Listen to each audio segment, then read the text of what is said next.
మంచిది ప్రియులారా, దేవుని వాక్యాన్ని లేఖన భాగంలో నుండి ధ్యానించుకుందాం.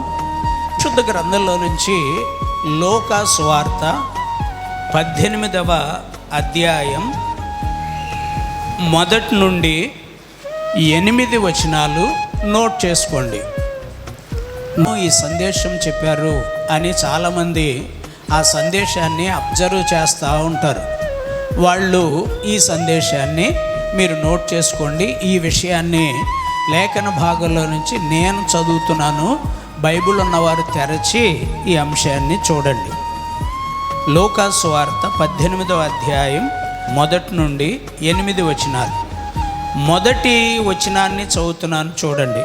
వారు విసుకక నిత్యము ప్రార్థన చేయుచుండవలెననుటకు ఆయన వారితో ఈ ఉపమానము చెప్పెను.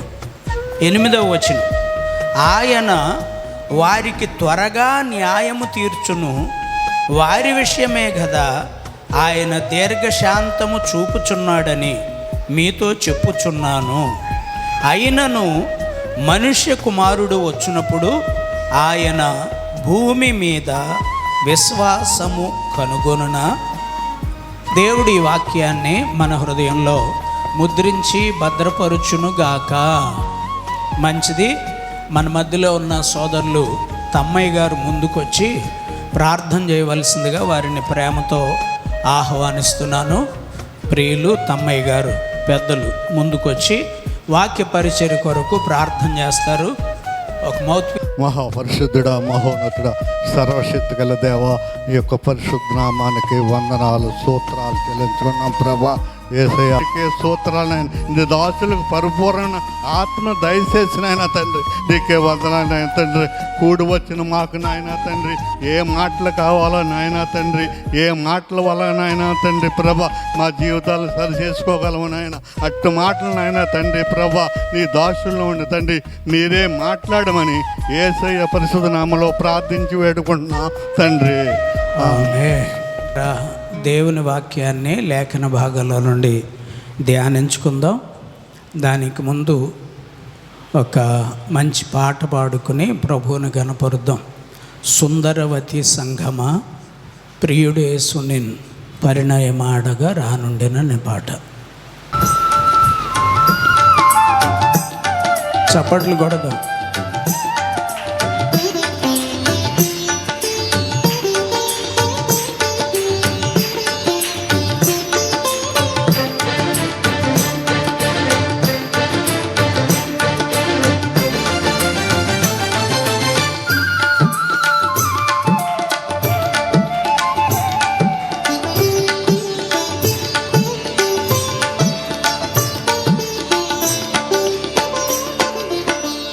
సుందరవతి సంఘమా ప్రియుడేసుని పరిణయమాడగా రానుండెను. విడుదల కలుగును వేచియుండుము, విడుదల కలుగును వేచియుండుము. నీ ప్రియవరుడు అరుదెంచునుగా. సుందరవతి సంఘమా ప్రియుడేసుని పరిణయమాడగా రానుండెను. చప్పట్లు వినపడట్లేదండి.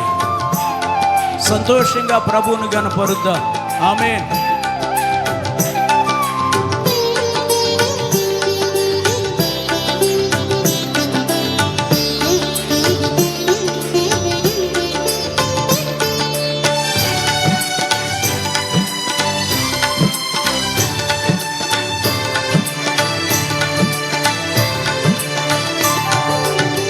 తొలగించుముని రాత్రి వలువలు ధరించుముని దివ్యాంబరములు మురియును నీ ప్రభు నిన్ను చూడను, మురియును నీ ప్రభు నిన్ను చూడను. కురిపించును తన కృపా దీవెనలు, కురిపించును తన కృపా దీవెనలు. సుందరవతి సంఘమా ప్రియుడేసునిన్ పరిణయమాడగ రానుండెన్. విందువు బూరల మంగళధ్వనులు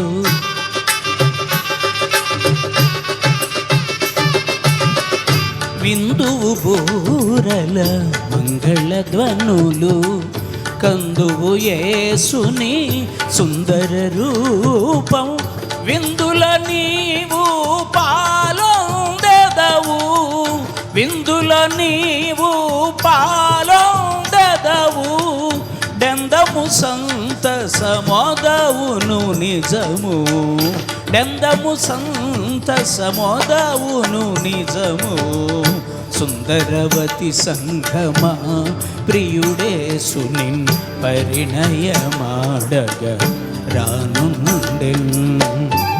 అందరూ చేతులు పైకెత్తి చప్పట్లు కొట్టండి, వినపడేటట్లు పైకెత్తాలి చేతులు. పరిణయమాడగ రానుండెన్ పరిణయమాడగ రానుండెన్ పరిణయమాడగ రానుండెన్.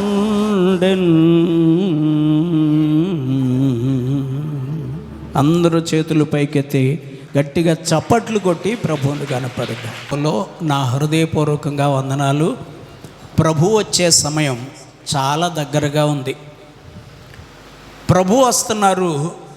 వాని వాని క్రియలు చొప్పున వాళ్ళకి జీతం ఇచ్చేస్తారు.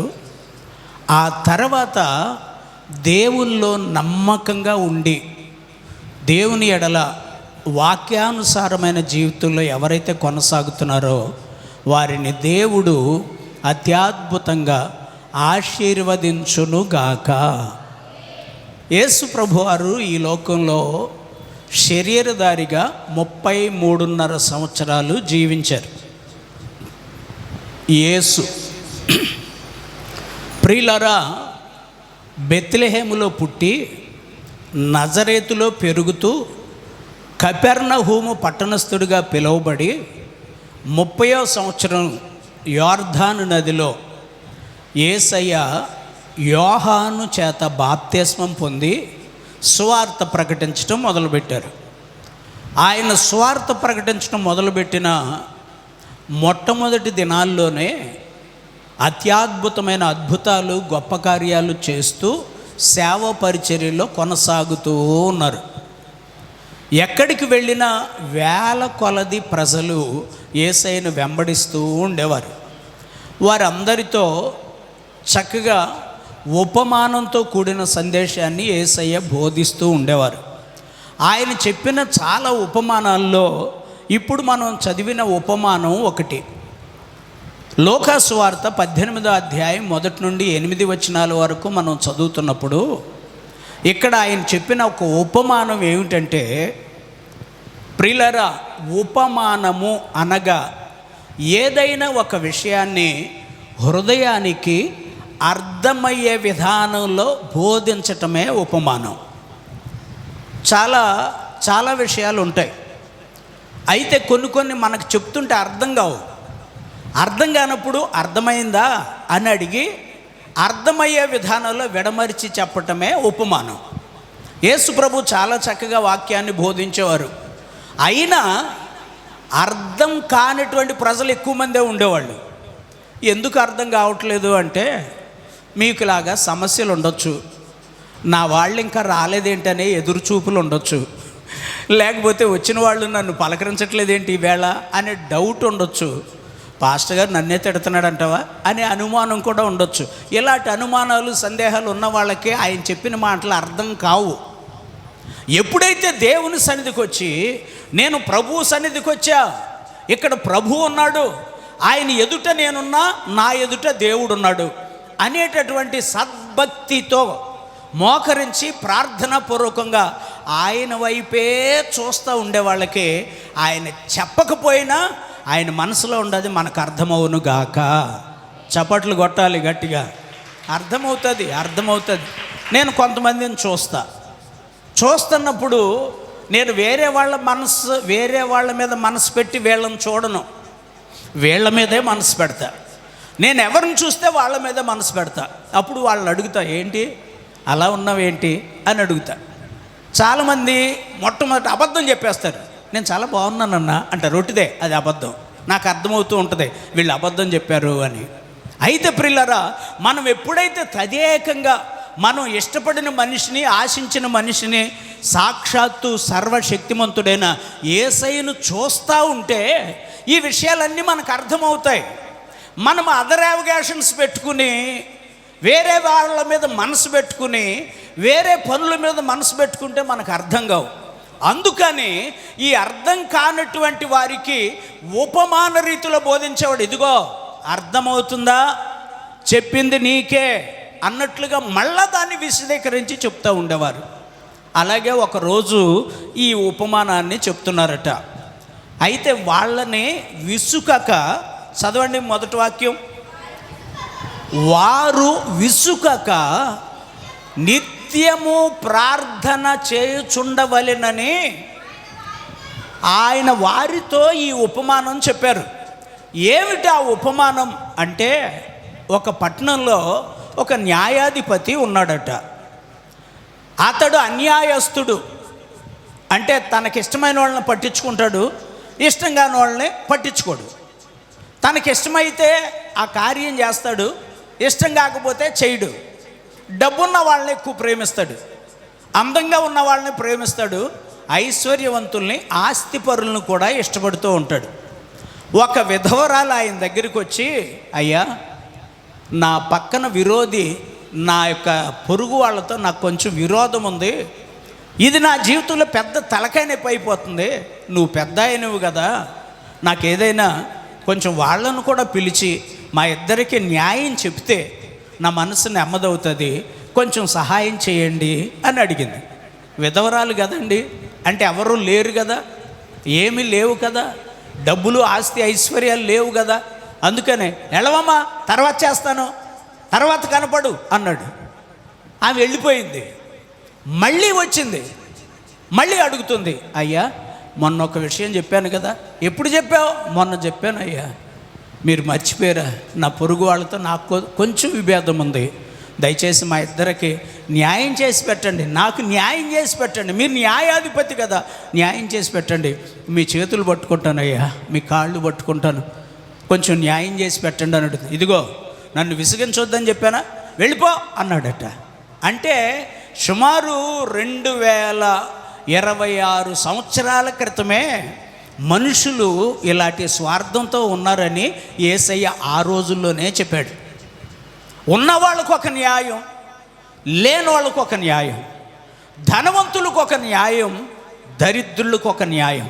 ఈ రోజుల్లో కూడా మనుషులను గమనిస్తే చాలామంది ఇలాగే ఉన్నారు, చాలామంది ఇలాగే ఉన్నారు. ప్రియులారా, ఎవరైనా కొంచెం వాల్యుబుల్ పర్సన్స్ మందిరంలోకి వచ్చారనుకో, వాళ్ళ చుట్టూరు తిరగాలి, వాళ్ళ నాశనం చేయాలి, వీళ్ళు నాశనం అయిపోవాలి. ప్రియులారా చూడండి, దేవుని వైపు చూడాలి. హెబ్రీలకు రాసిన పత్రిక 12వ అధ్యాయంలో 2వ వచనాన్ని మనం చూస్తాం. విశ్వాసమునకు కర్తయు దానిని కొనసాగించువాడైనా యేసు వైపు చూడు. చప్పళ్ళు కొట్టండి ప్రియులారా. దేవుని సన్నిధికి వచ్చిన లోకంలో నువ్వు జీవిస్తుండినా, అది కుటుంబ వ్యవస్థ అయినా, రాజకీయ వ్యవస్థ అయినా, ఉద్యోగ వ్యవస్థ అయినా, వ్యాపార వ్యవస్థ అయినా, యేసుక్రీస్తును సొంత రక్షకుడుగా అంగీకరించిన ప్రతి ఒక్కరూ మాటలో కానీ, చూపులో కానీ, ప్రేమలో కానీ, పవిత్రతలో కానీ యేసయ్యను మాదిరిగా చూసిన వాడే నిత్య రాజ్యానికి వారసుడగునుగాక. కొట్టో గట్టిగా చప్పట్లు ప్రియులారా. నువ్వెవరిని మాదిరిగా చూస్తున్నావు? ఎవరిని మాదిరిగా చూస్తున్నావు? యేసయ్య ఈ విషయాన్ని అప్పుడు ప్రస్తావించి చెప్తున్నాడు. ఇదిగో మీరు ప్రార్థనలో ఎక్కువగా ఉండండి, ప్రార్థన చేసేటప్పుడు విసిగిపోకూడదు. ఎంతసేపు ప్రార్థన చేస్తారండి? ఏం ప్రార్థన చేస్తారండి?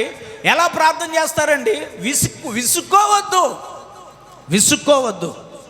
మీరు విసుగక నిత్యము ప్రార్థన చేయాలనే ఈ విషయాన్ని చెప్తున్నా.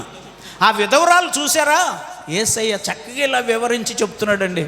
యేసయ్య ప్రసంగాలంటే నాకు ఎంత ఇష్టమో, నాకు కూడా ఇష్టమే అన్నవాళ్ళు చేతులు ఎత్తి స్తోత్రం చెప్పండి. కొందరు నిజమే చెప్పారు కానీ కొందరు పశ్చాబద్ధం చెప్పేశారు. అంటే కొందరికి ఇష్టం ఉంటుంది కానీ కొంతమందికి ఇష్టం లేకపోతే నా పక్క వాళ్ళ ముందు చెయ్యెత్తకపోతే నన్ను ఎక్కడ క్షయం అయిపోతాను అని వీళ్ళ కోసం చేతులు ఎత్తేవాళ్ళు ఉంటారు. అయితే యేసయ్య చాలా అద్భుతమైన సందేశాలు చెప్పాడు. ఒక్క సువార్తలో ఒక్క అధ్యాయంలో 24వ అధ్యాయం మత్తయి సువార్తలో ఒక్క సువార్తలోనే 40 ప్రసంగాలు చేశాడండి యేసయ్య. నేను ఆ అధ్యాయాన్ని పదే చదివి దేని గురించి బోధించాడు అంటూ ధ్యానం చేస్తే 40 మెసేజ్లు వచ్చినాయి ఒక్క అధ్యాయంలో. ఇంకా నా జ్ఞానానికి అందినంత వరకు నేను సేవలో బుడ్డోడిని, సేవలో చాలా చిన్నోడిని. నాకంటే అనుభవజ్ఞులు పెద్దలు చాలామంది ఉండొచ్చు. అయితే ప్రియులారా చూడండి, నాకు మాత్రమే ఒక్క అధ్యాయంలో 40 ప్రసంగాలు దొరికినాయి అంటే ఇక పెద్దోళ్ళు ఎన్ని ప్రసంగాలు తీస్తారు చూడ. మనం ఆ దృష్టి పెట్టుకుని వింటే బైబిల్లో ఉన్న ప్రతి అక్షరం చాలా విలువైందని అర్థమవుతుంది. ఆ దృష్టి పెట్టుకోకుండా చూస్తే ఆయన ఎంత చెప్పినా మనకు అర్థం కాదు. అందుకని ఆయన ఉపమానాన్ని యాడ్ చేస్తూ బోధిస్తూ ఉండేవాడు. ఆయన బోధలో ఉపమానం లేకుండా ఎప్పుడు ఆయన బోధించలా. ప్రియులారా చూడండి, ఉపమానం లేకుండా ఎప్పుడు వాక్యం చెప్పలా. చూడండి, ఇక్కడ ఈ విషయాన్ని చెప్తూ ఆ విధవరాలతో ఈ న్యాయం తీర్చట్లా. ఖాళీ లేదు వెళ్ళమన్నానా అన్నాడు. అడిగేవాళ్ళు ఎవరు? ఈరోజు మనం వెళ్తాం, పని అవ్వలేదనుకోండి తెలిసిన వాళ్ళని తీసుకెళ్తాం. ఇంకా పని అవ్వలేదనుకోండి మంత్రితో ఫోన్ చేపిస్తాం. ఇంకా పని అవ్వలేదనుకోండి దానికి ఎలాగా మనం ఫాలో అయితే డబ్బులు లంచం ఇవ్వాలా, ఇన్ఫ్లుయెన్స్ ఉపయోగించి రికమెండేషన్ చేయించాలా, ఈ పని ఎలా చేయించుకోవాలని ఆలోచన ఉంటుంది. కానీ ఆమె విధవరాలండి, పేద విధవరాలు, ఏమీ చేయలేదు, ఏమీ చెప్పలేదు. ప్రియులారా, ఆమె ఏకాకిగా ఉంటుందంటాన్ని. నిజమైన విధవరాలు. తిమోతికి పౌలు గారు ఉత్తరం రాసి అందులో చెప్పాడు. అయితే నిజమైన విధవరాలు ఎవరనగా ఆమె ఏకాకి అయి దేవుని మీద నిరీక్షణ ఉంచుకుంటుంది అని. దేవుని యందు నిరీక్షణ నుంచి ఆయనను స్తుతించున ప్రాణమా, దేవుని యందు నిరీక్షణ నుంచి ఆయనను స్తుతించున ప్రాణమా. 5వ అధ్యాయం తిమోతికి వ్రాసిన మొదటి పత్రిక 5వ వచనాన్ని చదవండి.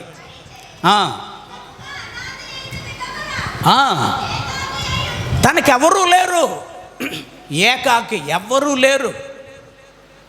మనకు అందరూ ఉంటారు. వీళ్ళు దేవుని దగ్గరికి రానిచ్చేవాళ్ళు కొందరు, దేవునికి దూరం చేసేవాళ్ళు మరికొందరు. అయితే ఈమెకి ఎవరూ లేరట. ప్రియులారా, ఏకాకి అయ్యుండి ఎవరి మీద తన నిరీక్షణ?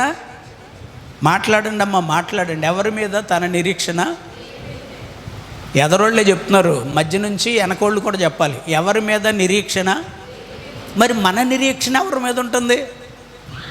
చూడండి ప్రియులారా, వాక్యాన్ని ఎప్పుడు మన జీవితానికి మనం అన్వయించుకోవాలి. అది ఏ సమస్య అయినా సరే.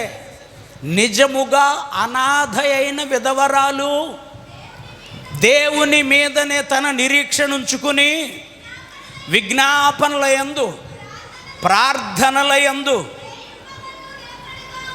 ఎప్పుడెప్పుడు ఉంటుందట? పనులున్నప్పుడు మీ ఇంటి దగ్గర, ఏ పని లేకపోతే దేవుని దగ్గర. అంతేనా? ఈరోజు విశ్వాసులు పనులు పెట్టుకుని, పనులుంటే మీ ఇంటి దగ్గర, పనులు లేకపోతే దేవుని దగ్గర. ఒక మంచి పాట ఉందండి ఆంధ్ర క్రైస్తవ కీర్తనలో, రేయి పగలు నీ పద సేవే జీవదాయక చేయుట మేలు. ఇలా చూడండి, మన భక్తులు ఎంతో చక్కటి పాటలు రాసి పెట్టారు. ఏమని అంటే, రేయి పగళ్ళు నీ పాద సేవ చేయటం కంటే నాకు ధన్యత లేదు. నేను రాజమండ్రి సభలకు వెళ్ళినప్పుడు స్పీకర్గా లాజరస్ గారు అని ఒక మంచి పాస్టర్ గారు తాడి తోటలో నన్ను స్పీకర్గా పిలిచారు. 3 పగళ్ళు 3 రాత్రులు ఒక్కడనే స్పీకర్ని, 5 ప్రసంగాలు. ఆ రోజుల్లో సేవ అలా ఉండేది. ఈ రోజుల్లో ఒక్క ప్రసంగానికి కూడా నాలంటి వాళ్ళు పనికి రావట్లేదులేండి. ప్రియులారా చూడండి, అక్కడికి వెళితే నన్ను ఇంట్లో పెట్టేసి ఆ వీధంతా బ్రాహ్మిన్స్ వీధి అంట. ఒకవేళ నేను బయటకు వస్తే తెల్ల బట్టలు వేసుకుని బైబిల్ పట్టుకుని వస్తే ఈ వీధికి పాస్టర్ గారు వచ్చాడేంటి అని ఆ ఇంటి వాళ్ళని వెలివేస్తారట. వాళ్ళు పాపం ప్రభువుని నమ్ముకుని ఉన్నారు. అందుకనే మీరేమనుకోద్దయ్య గారు, మీకు కావలసిన ఫ్రూట్స్, హాట్, స్వీట్ మొత్తం ఇందులో ఉన్నాయి చూడండి అని అన్నీ చూపించి, భోజనం కూడా ఇందులో ఉంది, నేను వచ్చిన తర్వాత మీరు తింటాను అంటే భోజనం పెడతా, మీకు ఆకలిస్తే తినేయండి, దయచేసి ఏమనుకోవద్దండి, నేను పని మీద బయటికి వెళ్తున్నా అన్నాడు. ఎందుకయ్యా నాకు ఇన్ని వివరాలు చెప్తున్నావు? నాకు తెలుసు కదా, బయటకు వస్తున్నాను స్పీకర్గా, 1000 గ్రామాల్లో 1000 పట్టణాల్లో 1000 ప్రసంగాలతో ప్రభువును గణపరిచా. దారిద్ర్యంగా నేల మీద పడుకోవటం నాకు తెలుసు, పట్టు పరుపుల మీద పడుకోవటం నాకు తెలుసు, పచ్చడి మెతుకులతో కారప్పొడితో అన్నం తింటాం నాకు తెలుసు, పంచభక్ష పరమన్నాలతో తింటాం నాకు తెలుసు. దేవుడు అన్నీ నేర్పిస్తున్నాడు, అన్నీ చూపించాడు, అన్నీ ఇచ్చాడు. నాకు ఇంట్రడక్షన్ ఇస్తున్నావు ఏంటి నాయన నువ్వు అని అడిగితే ఆయన అన్నాడు, మీరు తప్పుగా అర్థం చేసుకోవద్దండి, మిమ్మల్ని ఇంట్లో పెట్టి ఇంటికి తాళం వేసుకుని వెళ్తున్నాను నేను అన్నాడు. ఓరు బాబోయ్, ఇది విచిత్రంగా ఉంది, నేనేం చేస్తానయ్యా బాబు, బయట కుర్చీ వేసుకుని కూర్చుంటాను అనుకున్నావా అంటే, కాదండి, ఇక్కడున్న సిచ్యువేషన్ ఇది, ఇక్కడున్న సిచ్యువేషన్ క్యాస్ట్ ఫీలింగ్ ఉంది. ఇక్కడ అందరు ఈ వీధిలో పురోహితులు ఉంటారు. మీరు బైబిల్ పట్టుకుని బయటకు వచ్చి చూస్తే ఈ ఇంట్లో ఉండేవాళ్ళని కొట్టి వెలివేస్తారు. అందుచేత మీరు బయటికి రావద్దని దండం పెట్టి నన్ను అపార్థం చేసుకోవద్దు, మిమ్మల్ని చూసుకునే బాధ్యత నాదే అని మా పాస్టర్ గారు నాకు అప్పగించారు అన్నారు. అనేసి చెప్పేసి తాళం వేసుకుని వెళ్ళిపోయాడు. ఇప్పుడు నేను ఆ గదిలో ఉండాలి, నా పనిష్మెంట్. ప్రియులారా చూడండి, సరే కాసేపు బైబిల్ చదివా, కాళ్ళు 2 బీసుకుపోయినాయి. అంటే బాసిపట్లు వేసి కూర్చుని నా సూట్ కేసు మంచం మీద కూర్చుని బాసిపట్లు వేసి కూర్చుని సూట్ కేసు ఎదరకలాగి ఆ సూట్ కేసు మీద బైబిల్ పెట్టి చదువుకుంటూ ఉంటాను. నేను నా అలవాట్లు నాయి. ప్రియులారా చూడండి, అలా కూర్చుని బైబిల్ చదివేసరికి 2 కాళ్ళు అలా బిగబట్టేసినాయి. మళ్ళీ నెమ్మదిగా కాళ్ళు తీసుకుని చేతులు వెనకాల పెట్టుకుని అటు ఇటు నడిచా. చదివిన వాక్యం కోసం మోకరించి ప్రార్థన చేశా. ఎంతసేపు బైబిల్ చదివినా టైం అవట్లా, ఎంతసేపు ప్రార్థన చేసినా సమయం అవట్లా. ఇక మోకరించి ఏం చేయాలి అని యేసయ్యా యేసయ్యా యేసయ్యా అని ప్రభువుని ధ్యానం చేస్తూ ఉంటే నా హృదయంలో ఒక పాటను దేవుడిచ్చాడు. దాన్ని హమ్ చేయటం అంటారు. నేను ఆఫ్టర్ ఆల్ 10th క్లాస్ 3 సార్లు తప్పి పాస్ అయిన వ్యక్తిని, కవిని కాదు, గాయకుడిని కాదు, పెద్ద స్పీకర్ని కాదు. ప్రియులారా నాకు టాలెంట్స్ ఏమీ లేవు. నన్ను చూసిన వాళ్ళు ఎవ్వరూ ఇష్టపడరు, మా ఆవిడ కూడా ఇష్టపడలా ముందు. అంటే ప్రియులారా మనుషుల చేత అలా తృణీకరించబడిన వ్యక్తిని. ఇప్పుడు నేను ఏం చేయాలి? మోకరించి యేసయ్యా యేసయ్యా యేసయ్యా అంటా ఉండగా, ఆత్మదేవ ఆత్మదేవ ఆత్మదేవ అంటుండగా దేవుడు ఒక హమ్ చేసే ఆలాపనిచ్చాడు. నేను రాసిన పాటలన్నీ సుమారు 120 పాటలకు పైగా రాసి, అవన్నీ అంతే. నేను సంగీతం తెలిసి సాహిత్యం తెలిసి కాదు రాసింది. కానీ ప్రియులారా డ్రమ్ము మీద బేషన్ మీద దరువేస్తూ పాట పాడటం మొదలుపెట్టిన నన్ను చెన్నైలో రికార్డింగ్ థియేటర్లో ఒక గుర్తింపు పొందిన సింగర్గానో మ్యూజిషియన్గానో గాయకుడిగానో నా ప్రభు గుర్తింపించే స్థాయికి తీసుకొచ్చాడు. ప్రియులారా అక్కడ కూర్చొని హమ్ చేస్తున్నా ఆత్మదేవా అని. ఇదేదో బాగుంది కదా అనుకుని మళ్ళీ రాగం తీయటం మొదలుపెట్టా. ఆత్మదేవా ఆత్మదేవా ఆత్మదేవా పరిశుద్ధాత్మదేవా. ఎస్పి శైలజ గారితో పాడించా ఈ పాట మన క్యాసెట్లో. అప్పుడు క్యాసెట్లు ఉండే, సీడీలు రాలా. ప్రియులారా, ఆ గదిలో మోకాళ్ళ మీద ఉండి ఇక 24 గంటలు అక్కడే. అంటే మీటింగ్కి వెళ్ళాలి, లోపలికి వస్తే తాళం వేయాలి. మళ్ళీ ఆర్కెస్ట్రా పిల్లలందరూ మనోళ్ళే. మా అబ్బాయి కీబోర్డు, మున్ని తబలిస్ట్. ప్రియులారా చూడండి, వీళ్ళు చక్కటి సంగీత విద్వాంసులే.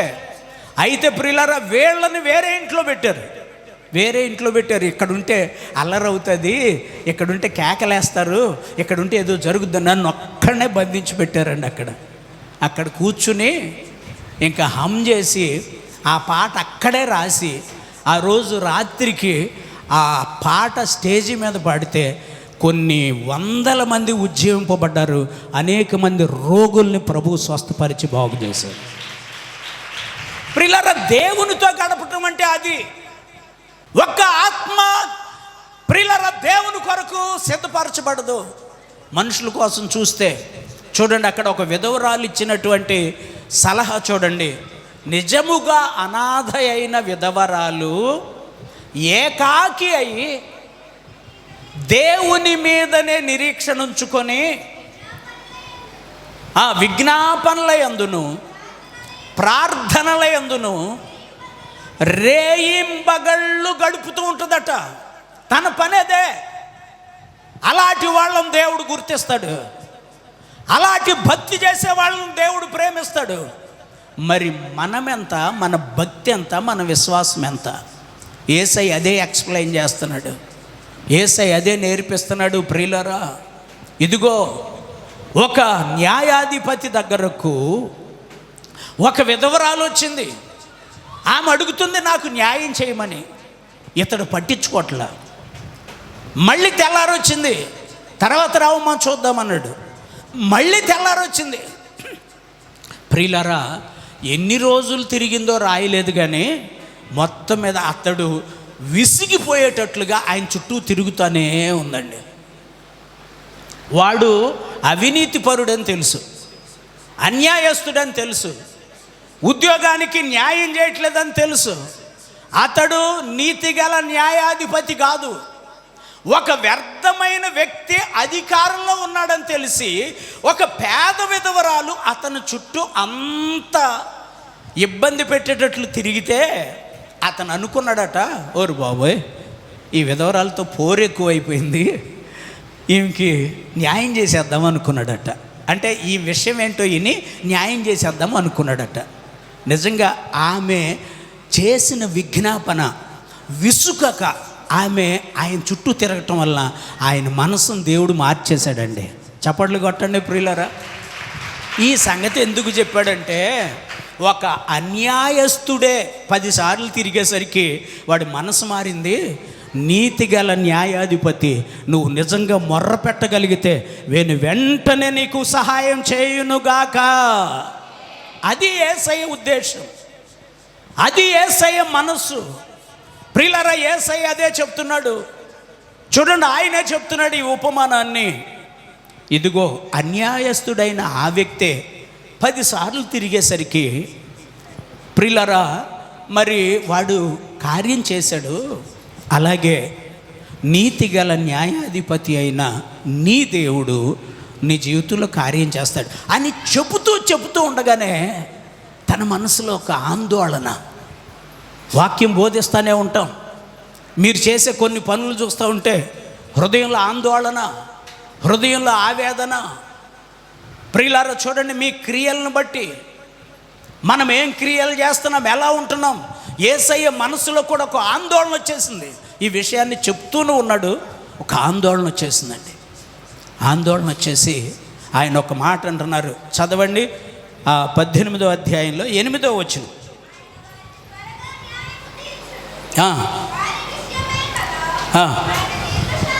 చూడండి ప్రియులారా, దేవుడు తలుసుకుంటే వెంటనే న్యాయం తీరుస్తాడు. కానీ అడగట్లా, దేవుని దగ్గరికి రావట్లా, దేవునికి మొర్ర పెట్టట్లా, దేవునికి ప్రార్థన చేయట్లా. అందుకనే వీళ్ళు మనసు మార్చుకుని నా దగ్గరికి వస్తారేమోనని దేవుడు ఆ రాకడను ఆలస్యం చేస్తున్నాడట. అది దేవుని గొప్ప మనసు. చప్పట్లు కొట్టండి ఆయన గట్టిగా. అంటే ప్రార్థన లేదు నీలో, దేవుని మీద నిరీక్షణ లేదు, దేవుడు చేస్తాడనే నమ్మకం లేదు. అన్యాయస్తులు సైతం 10 సార్లు తిరిగేసరికి వాళ్ళు సరెండర్ అయిపోతున్నారే. నీతిగల న్యాయాధిపతిని నువ్వు నన్ను అడుగుతావని నేను వెయిట్ చేస్తున్నా, అందుకు రాకడ ఆగుతుంది. ఇప్పుడు అర్థమవుతుందా నువ్వు చేసిన తప్పుడు పనులన్నిటినీ దేవుడు ఎందుకు సహిస్తున్నాడో? మనసు మార్చుకుని దేవుని దగ్గరికి వస్తావని, మనసు మార్చుకుని దేవుని పాదాల మీద పడతావని. ప్రియులారా చూడండి, ఎప్పుడైతే దేవుని పాదాల మీద పడ్డామో, శూన్యంలో సృష్టిని కలగచేసిన దేవుడు శూన్యమై ఉన్న నీ జీవితాన్ని ఒక సృష్టిగా మార్చగలిగిన సమర్థుడండి ఆయన. కొట్టండి గట్టిగా చప్పట్లు ప్రియులారా. ఆయన అందుకు ఆలస్యం చేస్తున్నాడు, ఆయన అందుకు ఆలస్యం చేస్తున్నాడు. నిజంగా మన మందిరాన్ని, మన సంఘాన్ని దేవుడు ఎంత ఆశీర్వదించాడండి, ఎంత గొప్పగా ఆశీర్వదించాడో తెలుసా ప్రియులారా? భీమవరంలో ఉన్న 300 మంది సేవకుల మీద ప్రెసిడెంట్గా పెట్టాడు మీ పాస్టర్ గారిని. ఇండిపెండెంట్ సంఘాల్లో పెద్ద సంఘంగా పెట్టాడు దేవుడు. ప్రియులారా, ఎక్కడో రాజకీయ నాయకులు, అధికారుల దగ్గర కూడా మీ సేవకుడికి గుర్తింపు ఉండేటట్టు చేశాడు. ప్రతి ఆదివారం మీరు తినలేక ఎక్కువయ్యి వదిలేసి చెత్తబుట్టలో పడేసేటంత అన్నం దేవుడు పెడుతున్నాడు మనకి. చూడండి ఎన్నున్నాయో వెరైటీలు ఈరోజు భోజనం. ప్రియులారా, ఎన్నున్నాయో లెక్క పెట్టండి. 1 2 3 4 5 6 7 8 9 10 11 12 13 14 15 వెరైటీలతో దేవుడు అద్భుతమైన భోజనం పెడుతున్నాడు. భోజనం పెట్టి చేతులు చాపి పిలుస్తున్నాడు, రండి రండి రండి రండి రండి అని. డబ్బులు ఇవ్వాలా? అక్కర్లా.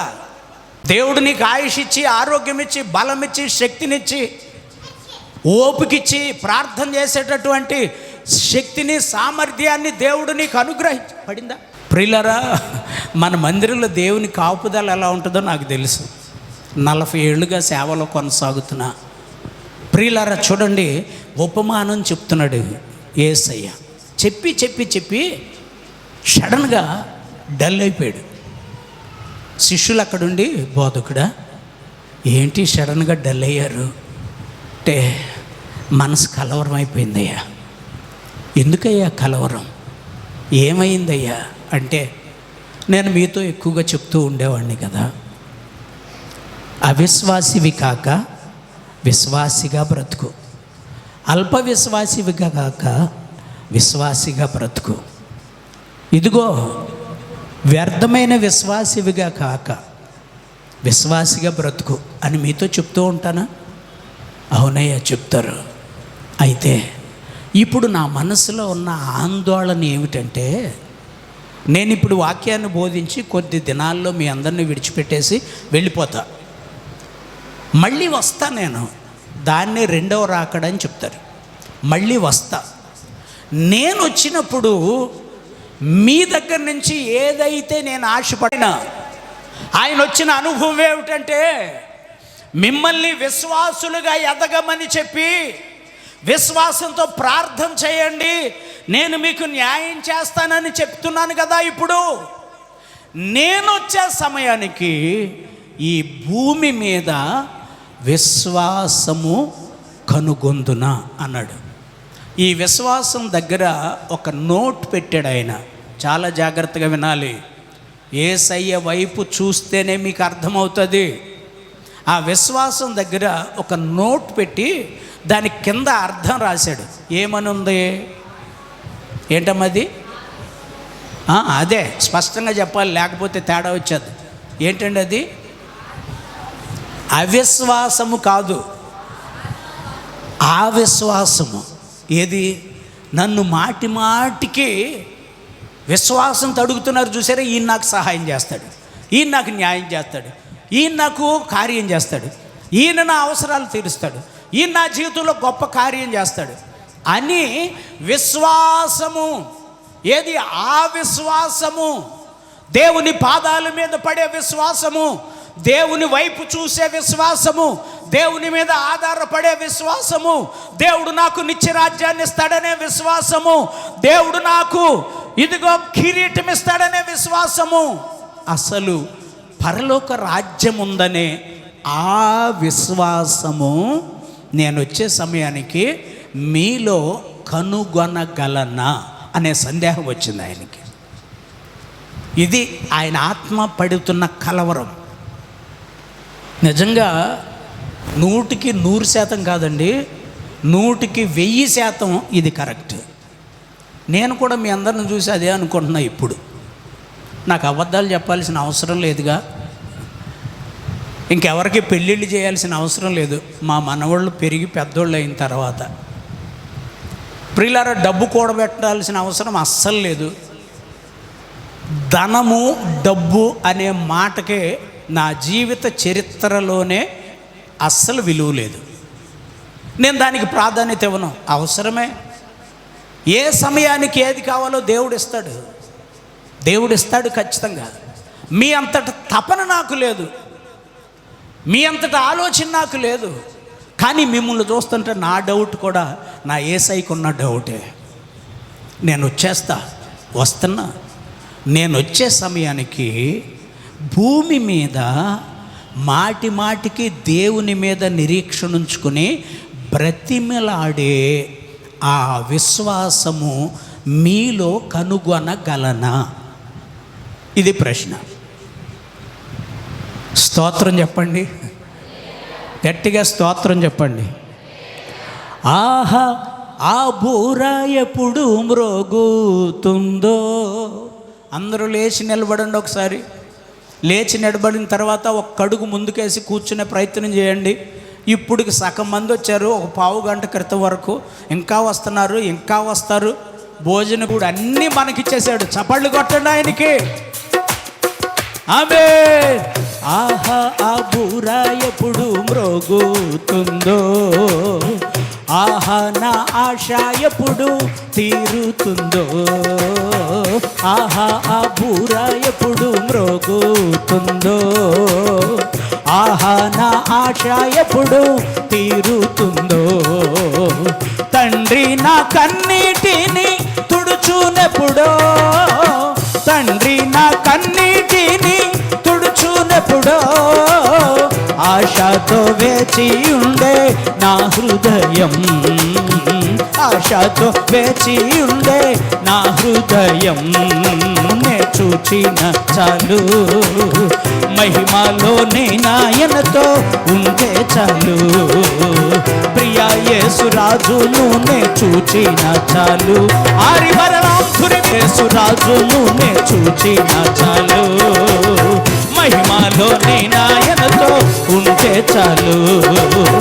నిత్యమైన మోక్షగృహము నందు చేరి, నిత్యమైన మోక్షగృహము నందు చేరి, భక్తుల గుంపులో హర్షించిన చాలు. భక్తుల గుంపులో హర్షించిన చాలు. ప్రియా యేసురాజును నే చూచిన చాలు. మహిమలోని నాయనతో ఉంటే చాలు. ప్రియా యేసురాజును నే చూచిన చాలు. మహిమలోని నాయనతో ఉంటే చాలు. ప్రియా యేసురాజును నే చూచిన చాలు. మహిమలోని నాయనతో ఉంటే చాలు. ప్రియా యేసురాజును నే చూచిన చాలు. మహిమలోని నాయనతో ఉంటే చాలు. యేసయ్యా,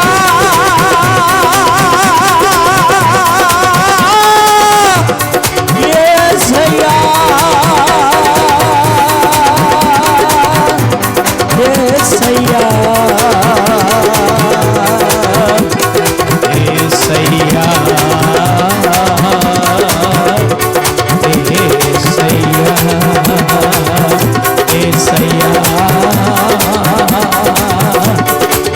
యేసయ్యా,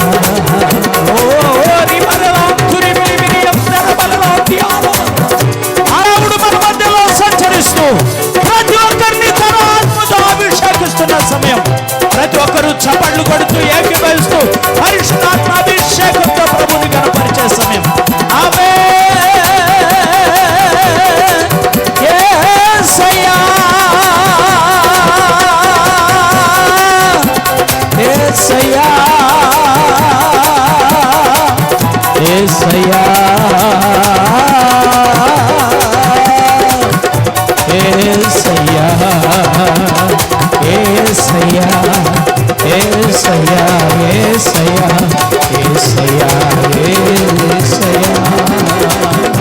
ప్రతి ఒక్కరూ తలలో ఉంచి కళ్ళు మూసి మీ చేతులు దేవుని వైపు ఎత్తండి. ప్రతి ఒక్కరూ కళ్ళు మూయాలి, ఎవరు కళ్ళు తెరిచి చూడొద్దు. ఆత్మదేవుడు ఈ మధ్యాహ్నపు వేళ నిన్ను నన్ను సంధించి తన శక్తితో నింపుతూ బలపరుస్తున్న గడియ. ఆత్మదేవ, పరిశుద్ధాత్ముడా, నీ శక్తితో నన్ను నింపు. ఈ చివరి దినాల్లో నీ ఆత్మను పొందుకునే దృఢమైన విశ్వాసిగా కొనసాగే ధన్యత నాకు దయచేయి నాయన. నీ ఆత్మతో నన్ను నింపండి, నీ శక్తితో నన్ను బలపరచండి. ప్రార్థన చేసుకుందాం. మన మధ్యలో పాస్టర్ గారు మనల్ని ప్రార్థనలో నడిపిస్తారు. ఎవరు ఇటు అటు చూడకుండా కళ్ళు మూసి చేతులెత్తి ప్రార్థనలో ఏకీభవించి నీ ఆత్మతో నన్ను నింపు ప్రభువా, విశ్వాసిగా కొనసాగే ధన్యత నాకు దయచేయని ప్రభువుని అడిగే సమయం. ప్రార్థన చేసుకుందాం. ప్రభువానికి స్తోత్రం స్తోత్రం స్తోత్రం స్తోత్రం స్తోత్రం స్తోత్రం స్తోత్రం తండ్రి. ప్రేమ కలిగిన దేవా, కృప కలిగిన తండ్రి, మీ ఘనమైన పాదాలకు వేలాది స్తుతులు స్తోత్రాలు చెల్లిస్తున్నామయ్యా. దేవానికి స్తోత్రాలు. బిడ్డలందరినీ మీరు నీ ఆత్మతో నింపుకుని మాట్లాడుతున్న విధానాన్ని బట్టి నీకు స్తోత్రాలు. మీ సేవకుల్ని ప్రభా మీ ఆత్మతో నింపుకుని అభిషేకించుకుని అయానికి స్తోత్రాలు. ప్రభా మీ బిడ్డలతో మాట్లాడుతున్నారు, అయానికి స్తోత్రాలు. వాక్యమయ్యన్న దేవానికి స్తోత్రాలు. మేము మీరాకడికి అయా నాయన సమీపంగా ఎదురు చూస్తూ ఉన్నాం. ప్రభునికి స్తోత్రాలు. నీరాకడ సమీపంగా ఉంది ప్రభా. నీరాకడ మమ్మల్ని మీరు సిద్ధపరచండి అయ్యా. మేము ఏ విధంగా నడుచుకోవాలో నాయన నీ జ్ఞానాత్మతో నింపమని అడుగుచున్నాం తండ్రి. నీకు స్తోత్రాలు ప్రభా. ఆత్మదేవానికి వందనాలు స్తోత్రాలు స్తోత్రాలు. పరిశుద్ధుడానికే వందనాలు స్తోత్రాలు తండ్రి. కృప చూపినందుకు నీకు స్తోత్రాలు.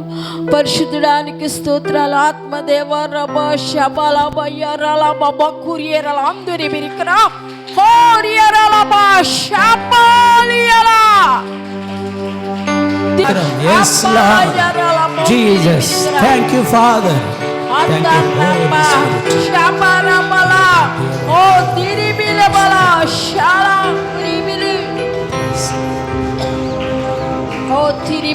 ఎవరో మీ సేవకుల్ని దుఃఖపరుస్తున్నారయ్యా.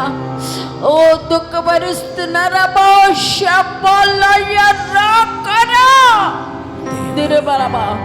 శ్రమ, అటు వారికి శ్రమ.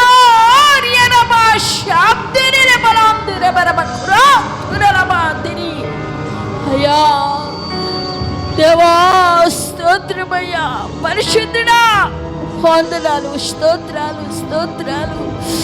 అయ్యా అవమానపరిచే మాటలు, ధిక్కరించే మాటలు, అయ్యో షోలబో ఎరబలబ కృబా తురలబ అదరబా శబలబ ఎరబ కురిబిరిబిలబ దిరిబిక్రా.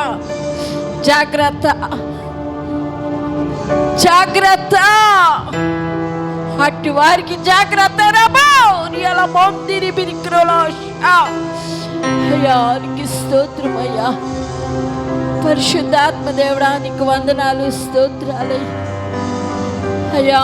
మీరు పిలుచుకున్న దేవుడు అయ్యా, ఏర్పాటు చేసుకున్న దేవుడు అయ్యా. ఈ ప్రాంతానికి పిలుచుకుని ఇదిగో ఈ మందిరం ఈ ప్రాంతంలో అవసరమని నిర్మించుకున్న దేవుడు తండ్రి. నీకు స్తోత్రాలు అయ్యా, నీకు స్తోత్రాలు. అనేకమైన బిడ్డలు మీరు మార్చుకున్నారయ్యా. అయ్యా నీకు స్తోత్రాలు స్తోత్రాలు. తండ్రిని విడిచి అయ్యా నీకు స్తోత్రాలు వెళ్ళిపోయారయ్యా, తిరుగుబాటు చేస్తున్నారయ్యా. అలాంటి వాళ్ళతో మీరు మాట్లాడండి అయ్యా, మీరు మాట్లాడండి ప్రభువా. నీకు స్తోత్రాలు. ఆత్మదేవానికి స్తోత్రాలు. నీ సేవకులు మీరు బలపరచండి అయ్యా. మీరు వాడుకుంటున్న విధానాన్ని బట్టి నీకు స్తోత్రాలు అయ్యా. నీకు వందనాలు స్తోత్రాలు స్తోత్రాలు స్తోత్రాలు. కృప చూపండి అయ్యా. అయ్యా మమ్మల్ని మీరు బలపరిచి నీ సేవ పరిచర్యలు ఘనంగా బలంగా మీరు వాడుకుంటున్న విధానాన్ని బట్టి కూడా నీకు వందనాలు స్తోత్రాలు చెల్లిస్తూ యేసు పరిశుద్ధ నామములో వేడుకుంటున్నాము తండ్రి. ఆమేన్. ఆమేన్. దయచేసి అందరూ ముందుకు జరిగి కూర్చునే ప్రయత్నం చేయండి. ఇంకా వచ్చేవాళ్ళు వస్తారు. ముందుకు జరిగి కూర్చుని ఈ పగటి వేళ పరిశుద్ధాత్మ దేవుడు మన మధ్యలో సంచరిస్తున్నారు. ఆశించిన వారికి తన ఆత్మను దేవుడు అనుగ్రహించునుగాక. మంచిది ప్రియులారా. యేసయ్య మనసులో ఆందోళన కలిగించే ఆ మాట ఏమిటంటే, నేను వస్తున్నా, త్వరగా వస్తున్నానని చెప్పి ఆలస్యం చేస్తున్నా. ఎందుకో తెలుసా?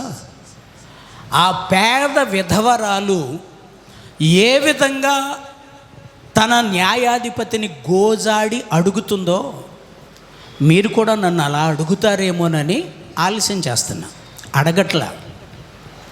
అడగట్లా, దేవుని దగ్గరకు రావట్లా, దేవుని పాదాల మీద పడట్లా.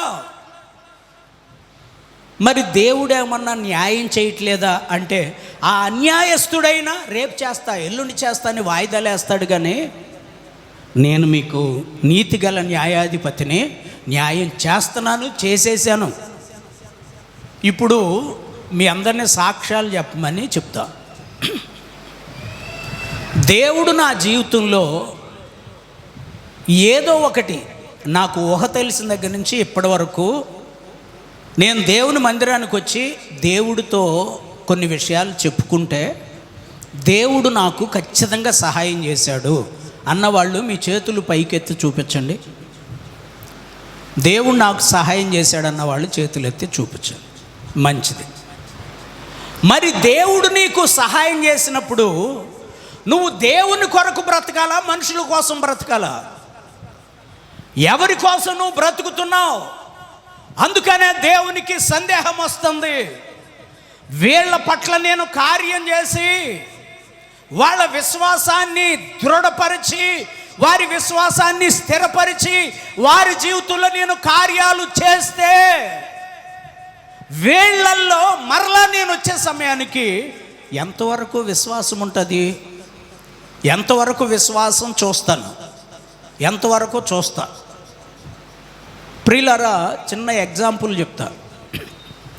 పరిశుద్ధ గ్రంథంలో విశ్వాసులకు తండ్రి అని పిలువబడ్డాడు ఒక ఆయన. ఎవరు ఆయన అంటే అబ్రహాం గారు. రోమేలుకు రాసిన పత్రిక 4వ అధ్యాయం 17వ వచనాన్ని చదవండి. రోమీయులకు రాసిన పత్రిక 4వ అధ్యాయం 17వ వచనం.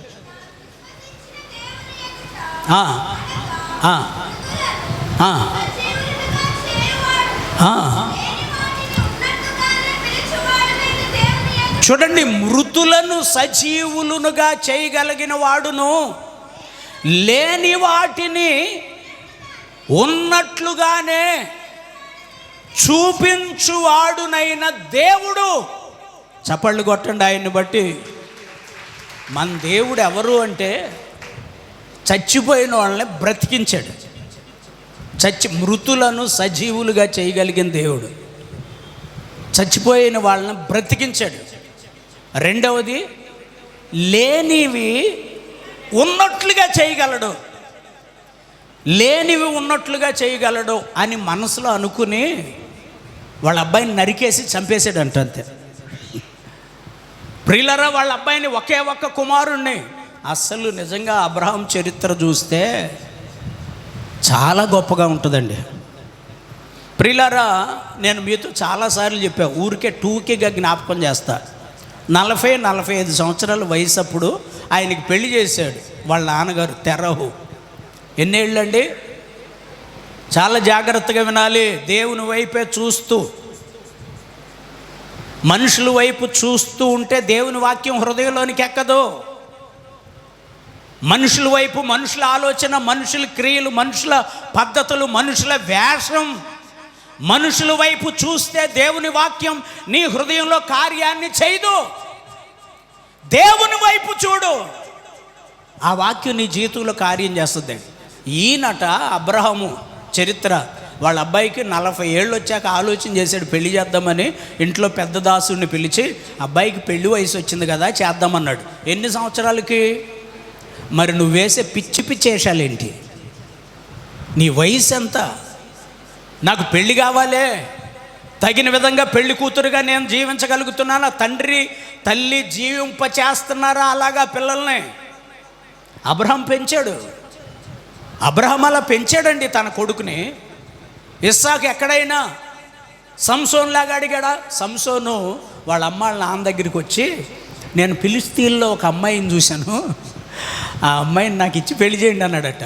ఓరు బాబోయ్, నువ్వు ప్రతిష్ఠితుడురా నాయన, ఏంట్రా బాబు అని అడిగారు వాళ్ళు. అలాగా ఇస్సాకు ఎక్కడైనా అడిగాడా వాళ్ళ నాన్నని? అడగలా. పని చెప్తున్నాడు, డాడీ ఈరోజు మన పని ఏంటి? అబ్బాయి నేను వ్యవసాయం చూస్తాను, నువ్వు గొర్రె మేకల దగ్గరికి వెళ్ళు. అలాగే నాయన. ఆ తర్వాత ఒక రోజున వచ్చి, డాడీ ఈరోజు మనకు పని ఏంటి? నేను గొర్రె మేకల దగ్గరికి వెళ్తాను, నువ్వు పొలం వెళ్ళు అన్నాడు. నానా ఇంకా ఎంతకాలం ఇంత కష్టపడతావురా నువ్వు?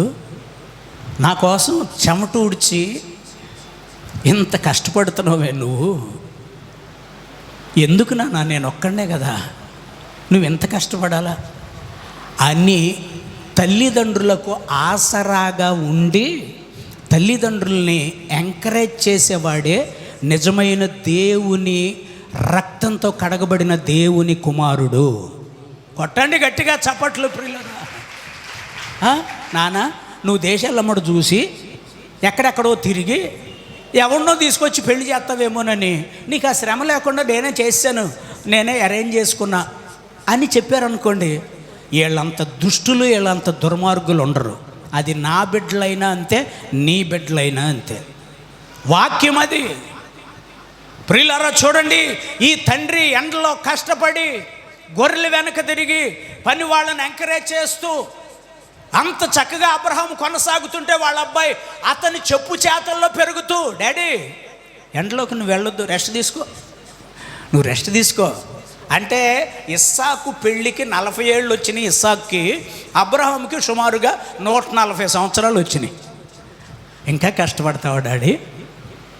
వాక్యంలో ఏముంది? అదే దేవుడు వాక్యాన్ని బోధిస్తూ ఆ అన్యాయస్తుడైనటువంటి న్యాయాధిపతి ఈ విధవరాలు మొర ఆలకించాడు. మరి అన్యాయస్తుడే ఆలకిస్తే నీతిగల న్యాయాధిపతి అయిన నీ దేవుడు సడన్గా ఆగిపోయాడు. శిష్యులు అంటున్నారు, అయ్యా ఏంటి ఆగిపోయారని? అంత విశ్వాసం. నేను వచ్చే టైంకి వేళల్లో నేను చూస్తానా? 2026 సంవత్సరాల క్రితం యేసయ్యకి డౌట్ వచ్చేసింది. మరి ఈరోజు నాకు కూడా డౌట్ పెట్టాడు దేవుడు. వేళల్లో అంత విశ్వాసం ఉందా? విశ్వాసిని కనుగొనగలనా? విశ్వాసులకు తండ్రిగా పిలువబడిన అబ్రహాము జీవితాన్ని ఒక్కసారి చూడు. నువ్వు ఎలా పెంచాడో పిల్లల్ని, ఎలా పెంచాడు, నువ్వెలా పెంచుతున్నావు? ఎలా పెంచుతున్నావు అండి ప్రియులారా? అస్సలు ఆడికి నీకు జ్ఞానోదయం లేదు. ముందు ఆడికి ఎక్కడి నుంచి వస్తుంది? పిల్లోడికైనా పిల్లకైనా వాడికి కూడా జ్ఞానోదయం రావాలంటే కొంచెం అనుభవాలు నేర్పించాలి. ఒరే అబ్బాయి, అన్ని సుఖాలు ఎంజాయ్మెంట్ అదే ఎంజాయ్ చేస్తూ తిరిగే పరిస్థితులే కాదురా, కష్టాలు కూడా నువ్వు అనుభవించాలి. ఆమేన్, హల్లెలూయా. ఇబ్బందులు ఎదురైనా ఎదుర్కోవాలి. తల్లిదండ్రులు పిల్లల్ని అలా పెంచాలి. ఆలోచించండి, లోకం ఎలా ఉందో. విశ్వాసము కనుగొందునా? యేసయ్య మనసులో సందేహం పడింది, భూమి మీద విశ్వాసము కనుగొందునా? ప్రియులారా, ఆ దినాల్లో అదే అక్కడ మెన్షన్ చేసిన దగ్గర చెప్పా, ఏ విశ్వాసం అంట అది? అవిశ్వాసం కాదు. అది అక్షరాన్ని కరెక్ట్గా చదవకపోతే అక్కడ తప్పు వచ్చేద్ది. ఆ విశ్వాసము, ఆ దినాల్లో అబ్రహాముకున్న విశ్వాసం, ఇస్సాకుకున్న విశ్వాసం, ఆ విశ్వాసము నేటి దినాల్లో నేను చూడగలనా? ప్రియులారా, మీరు అందరూ జవాబు చెప్పాలి, నేను సైతం జవాబు చెప్పాలి. పిల్లల్ని ఎలా పెంచుతున్నాం మనం? మన పిల్లలు ఎలా పెరుగుతున్నారు? రౌడీగానా, గోండాగానా, త్రాగుడికి అలవాటు పడి, ప్రియులారా డ్రగ్స్కి అలవాటు పడి? ప్రియులారా, దుర్గాపురం వెళ్దామంటే నాకే భయం వేస్తుంది. దేవుని బిడ్డల కొడుకులు కూతుళ్ళే డ్రగ్స్కి బానిసలైపోయి రోడ్ల మీద పడిపోతున్నారు అడ్డగోలుగా. ఒకడు సిగరెట్ అడి తిరిగి తాగుతున్నాడు, నేను ఎదురుగా వెళ్ళేసరికి పొగ చూశాడు, నా ముఖం మీద వచ్చి పడింది. దేవుని బిడ్డల కొడుకులే, దేవుని బిడ్డల కూతుళ్ళే డ్రగ్స్కి అలవాటు పడిపోయి దేశాలమ్మట తిరుగుతున్నారు. ప్రియులారా, నాకు ఫోన్లు చేసి అబద్ధాలు చెప్పేస్తున్నారు. నాకు ఫోన్ చేసి, తీరా నువ్వెవరు? నాకు కోపం కాదు, నాకు బాధ కాదు, మీ మీద ద్వేషం కాదు, మీలో ఎందుకు మార్పు కలగట్లేదా అనే ఆవేదన నాది.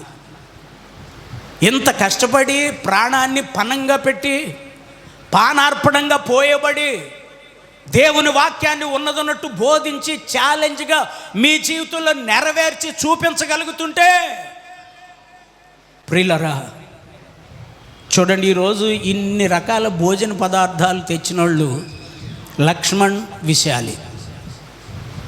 పాపం విశాలి వాళ్ళ అమ్మగారు గల్ఫ్లో ఉంది, కావాల్సినంత డబ్బు హెల్ప్ చేస్తుంది. లక్ష్మణ్ అనే కుర్రోడు చాలా కష్టజీవి, చాలా కష్టజీవి. లక్ష్మణ్ కష్టానికి నేను హ్యాండ్సప్. నేను కష్టజీవినే, కష్టపడి బ్రతుకుతా. మన సంఘంలో చాలా కష్టపడతాడు. రాత్రులు నిద్ర ఉండదు, పగలంతా పనిచేయాలి. అంత కష్టపడుతూ తన భార్యను చూసుకుంటున్నాడు. వీళ్ళిద్దరూ, అటు అత్తగారు ఇటు ఈయన కూడా కలిసి ఆమెకి చాలా డబ్బులు ఖర్చు పెట్టారు పిల్లలు కావాలని. నేను పాస్టర్ గారు చెప్తానే ఉన్నాం, దేవుడు కార్యం చేస్తాడు, దేవుడు కార్యం చేస్తాడు. అన్నీ విడిచిపెట్టేసి దేవుని మీద డిపెండ్ అవ్వండి. కొంచెం లేట్ అయింది.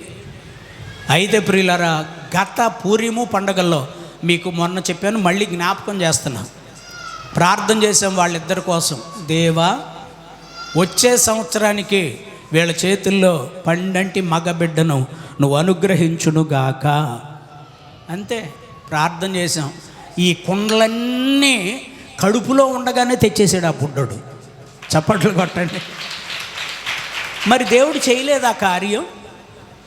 దేవుడు చేశాడుగా. అలాగే ఇందాక మిమ్మల్ని అడిగా, దేవుడు నా జీవితంలో ఏ కార్యం చేయలేదు అన్నవాళ్ళు చేతులు ఎత్తండి అంటే ఎవరు ఎత్తలా. కానీ దేవుడు నా జీవితంలో నాకు ఊహ తెలిసిన దగ్గర నుంచి ఇప్పటి వరకు చాలా కార్యాలు చేశాడు అన్నవాళ్ళు చేతులు ఎత్తండి అన్నా.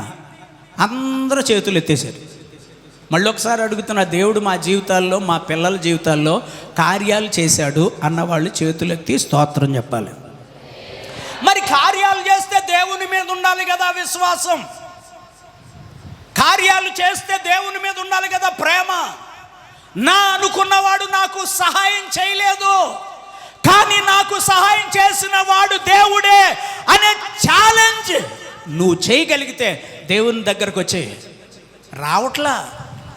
ఆ విశ్వాసము ఎలా ఉంటుంది? అబ్రహాం ఉన్నాడు, అబ్రహాం అన్నాడు, నువ్వెవరు అన్నాడు.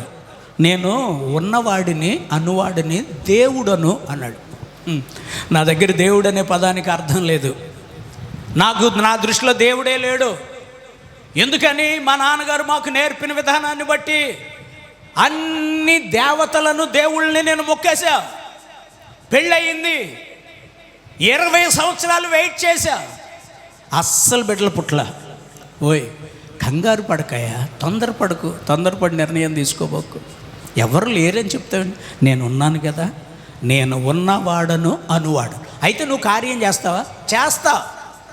చేస్తా. నువ్వేం చేయాలంటే నా మాట చొప్పున జీవిస్తానని నాకు మాట ఇవ్వాలి. అదే దేవుడు అడిగాడు. Very simple. నేను నీ కార్యం చేస్తాను కనుక నువ్వు నా మాట చొప్పున చెయ్యి. అదే దేవుడు అడిగేది. ఇదే క్రైస్తవ్యం. నేను నీకు కార్యం చేస్తా, నా మాట చొప్పున నువ్వు చేయి. కానీ నువ్వు చేసేది ఎవరి మాట చొప్పున? ఎవరి మాట చొప్పున జీవిస్తున్నారండి? సరే, కార్యం చేస్తావా? ఖచ్చితంగా చేస్తా. నాకు పిల్లలు లేరు కదా, పిల్లల్ని ఇస్తావా? ఓరి పిచ్చుడా, ఒక్కడిని కాదు ఆకాశ నక్షత్రాలని నీకు చేతనైతే లెక్క పెట్టన్నాడు. నా వల్ల కాదని. పోనీ ఒక గుప్పుడు ఇసుక తీసుకో, సముద్రపు దరిన తీసుకున్నాడు. ఆ ఇసుకను నువ్వు లెక్క పెట్టగలవా అన్నాడు. ఇది కూడా నా వల్ల కాదు. నువ్వు నా మాట చొప్పున నేను చెప్పిన విధానంలో నడిస్తే నీ సంతానాన్ని ఆకాశ నక్షత్రాల్లాగా, ఇసుక రేణువులాగా నేను ఆశీర్వదిస్తాను అన్నాడు. Challenge. Christianity is challenge life. English మాటల్లో కొన్ని తప్పు వచ్చేస్తాయేమో, అపార్థం మాత్రం చేసుకోబాకండి, అర్థమే చేసుకోండి నన్ను. క్రైస్తవం అనేది ఒక ఛాలెంజ్ లైఫ్. చేస్తావా? చేస్తా. నేనేం చేయాలి? నువ్వు చేయాలంటే నా మాట చొప్పున చేయవయ్యా, అంతే చాలు. సరే, ఇప్పుడేం చేయమంటావు? నీకున్నదంతా విడిచిపెట్టేసి నేను ఎక్కడుంటావయ్యా బాబు అది కూడా తెలియదయ్యా. నేను ఎక్కడుంటానో, ఏం చేస్తానో, ఏమి తింటానో, ఎలా బ్రతుకుతానో, నా వెనకొచ్చే వాళ్ళని నా వాళ్ళని నేను ఎలా బ్రతికిస్తానో నాకంటూ ఏం తెలియదు, కానీ నన్ను నడిపించే నా దేవుడికి సమస్తము తెలుసు అన్నాడు. అది విశ్వాసం అంటే. మరి నువ్వు చెప్పేదేంటి? దేవుణ్ణి వెంబడించు, నీ జీవితంలో ఛాలెంజ్గా బ్రతుకు, నీకేది కావాలో దేవుడు ఇస్తాడు. ఇస్సాకు అస్సలు చూడలా ఎవరినే పెళ్లి కూతుర్ని, అసలు ఎంగేజ్మెంట్లు లేవు, ప్రియులరా ఏమీ లేవు. ఏం చేస్తున్నాడంటే ప్రార్థన చేసుకుంటున్నాడు. ప్రభువా, నువ్వు నాకు ఇచ్చే స్త్రీ ఎలా ఉంటుందో నాకు తెలీదు. మా ముసలోడు వెళ్ళాడు నాకు భార్యను తీసుకొస్తానని. ఎవరో ఎలియాజరు వెళ్ళాడు, నువ్వు సిద్ధపరచు. ప్రియులారా, ప్రేమతో పెళ్ళిళ్ళు ఇది వరకు ఒక రకంగా యాక్సెప్ట్ చేసేవాడిని, కానీ ఇప్పుడు నేను యాక్సెప్ట్ చేయట్లా. ఎందుకని అంటే మోసకరమైన ప్రేమ, అది మోసకరమైన ప్రేమ, చాలా భయంకరంగా ఉంది ఈ రోజుల్లో. ప్రియులరా, ప్రేమించుకున్నారు కదా అని వాళ్ళిద్దరిని ఆశీర్వదించి పెళ్లి చేస్తే తల్లిదండ్రులకు లోబడి ఉండట్లా, ఏడిపిచ్చేస్తున్నారు. ప్రియులరా, చాలా భయంకరమైన పరిస్థితులు. దేవుడి కంటే ఎక్కువ కాదు. ఒకవేళ తల్లిదండ్రులు ఎక్కువ అనుకుంటే ఆ తల్లిదండ్రులైనా దేవుని కంటే ఎక్కువ ఏమి కాదు. దేవుడు నీ జీవితంలో చేస్తాడు. నా మాట విను, నా మాట చొప్పున బ్రతుకు, అంతే దేవుడు చెప్పేది. ప్రియులరా, ఇంకంతే. ఈయన కూడా ప్రార్థన చేసుకుంటున్నాడు. ఎలియాజరు పెళ్లి చూపులకని వెళ్ళిన తర్వాత ఆయన బావి దగ్గర ప్రార్థన చేస్తూ ఉండగా నేను కళ్ళు తెరిచేసరికి ఏ స్త్రీ నువ్వు నాకు చూపిస్తావో ఆమె నా యజమానుని కుమారునికి తగినటువంటి భార్య అన్నాడు. అంతే. అంటే అది కూడా ఛాలెంజ్గా, అది కూడా విశ్వాస జీవితంలో ఛాలెంజ్. విశ్వాసం అంటే యేసయ్య సడన్గా మెసేజ్ ఆపి అంటున్నాడు, ఆ విశ్వాసాన్ని నేను వచ్చినప్పుడు చూస్తానా? అంత విశ్వాసాన్ని నేను వచ్చినప్పుడు చూస్తానా? ప్రియులారా, ఆలోచించండి. విశ్వాసమును నేను కనుగొనగలనా? చూడండి, ఆయన అక్కడుండి ప్రార్థన చేస్తున్నాడు. అయితే ఈ ముసలాయన ఒక మాట చెప్పాడు దేవుడితో, ఏ స్త్రీ వస్తుందో ఆమె అన్నాడు. ఒకవేళ పెళ్ళైన అమ్మాయి వస్తే ఆమె, ముసలిది వస్తే ఆమె, కాలో చేతిలో వంకరది వస్తే ఆమె. అంటే ఎంత కాన్ఫిడెన్సో చూడండి ప్రియులారా. అది విశ్వాసం. ఛాలెంజ్ అంటే అది. మనకు కూడా అంత కాన్ఫిడెన్స్ ఉండాలి. నీ కాన్ఫిడెన్స్ భలే. ఆయన అలాగే చెప్తాడు, కానీ మనం పనులు మానేసి వెళ్తే మనకు ఫుడ్ ఎవడ పెడతాడు? మొదట ఆయన నీతిని, ఆయన రాజ్యాన్ని వెతకండి, మీకు కావలసినవన్నీ ఆయనే సమకూర్చునుగాక. వాక్యం చెప్పాడు దేవుడు. మొట్టమొదటిగా ఆయనకు నువ్వు ప్రిఫరెన్స్. నువ్వేం తినాలో, ఏమి త్రాగాలో, ఎలా బ్రతకాలో సమస్తాన్ని నీకు సమకూర్చి చేయగలిగిన ఏకైక దేవుడు యేసు. ప్రియులరా, ఆయన ఇస్తాడు, ఆయన చేస్తాడు, ఖచ్చితంగా చేస్తాడు. ప్రియులరా, అది విశ్వాసం అంటే. చూడండి, ఆయన అక్కడ ప్రార్థనలో ఉన్నాడు. నేను కళ్ళు తెరుస్తున్నా అన్నాడు. ఎక్కడైనా ఎవరిని చూపిస్తాడో దేవుడు తెలియదు. ఎవరిని చూపించినా ఏ మాత్రం జస్ట్ మిస్ అయినా బుట్టలో పడిపోతారు. వీళ్ళ విశ్వాసం ఫెయిల్ అయిపోద్ది. కళ్ళు తెరుస్తున్నా అన్నాడు. హదస్స చేతులెత్తి స్తోత్రం చెప్పండి అమ్మా ఒకసారి అందరూ. నేను కళ్ళు తెరుస్తున్నా అన్నాడు. దేవుడు నవ్వుతా కూర్చున్నాడు. ఒక చక్కని చిన్నది కడవ భుజం మీద పెట్టుకుని నేలకు వచ్చిందట. ఆమె పెళ్లి కూతురు రెబ్కా, దేవుడు సిద్ధపరిచినటువంటి పెళ్లి కుమార్తెడు. చప్పట్లు కొట్టండి గట్టిగా. ఓ చక్కని చిన్నది. ఎలా ఉంటే ఇస్సాకునకు సోటబుల్లో దేవుడికి తెలుసు. నువ్వు ముసలోడినో, ముక్కోడినో, కుంటోడినో, గుడ్డోడినో, పెళ్ళైనోడో, పెళ్లి కానోడినో ఎవడో ఒకరిని సెట్ చేసుకున్నావు అనుకో, నీ జీవితం సర్వనాశనమే. అదే దేవుని మీద డిపెండ్ అయ్యావనుకో, దేవా నాకు మార్గం చూపించగలిగిన వ్యక్తి ఎవరు, నాకు మార్గాన్ని నేర్పించగలిగిన వ్యక్తి ఎవరు, నన్ను దేవునిలో పెంచగలిగిన వ్యక్తి ఎవరు? విశ్వాసపు జీవితానికి, విశ్వాసం లేని భ్రష్టమైన జీవితానికి చాలా తేడా ఉంది. అందుకే యేసయ్య డౌట్ పడుతున్నాడు. ఈ రోజుల్లో విశ్వాసులను చూసి ఆయన డౌట్ పడుతున్నాడు. భూమి మీద ఆ విశ్వాసమును, అంత విశ్వాసము నేను చూస్తానా? అబ్రహాం గురించి చదువుతున్నాం కదా, చదివేయమ్మా మాట. రోమీయులకు రాసిన పత్రిక 4వ అధ్యాయం 17వ వచనం కంటిన్యూ చేసి. రోమీయులకు రాసిన పత్రిక 4వ అధ్యాయం 17వ వచనం.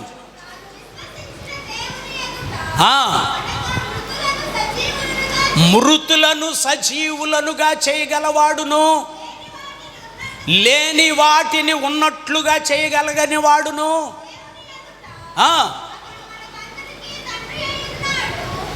అబ్రహాము విశ్వాస సంబంధమైన జీవితంలో మనందరికీ తండ్రిగా ఉన్నాడట.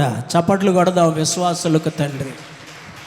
ఆయనలో ఉన్న విశ్వాసాన్ని నేను చూస్తానా? యేసయ్య డౌట్ అది. యేసయ్య నువ్వు చూస్తావు, నేను బ్రతుకుతా అని బ్రతకగలిగిందే విశ్వాసం. అదే క్రైస్తవ్యం.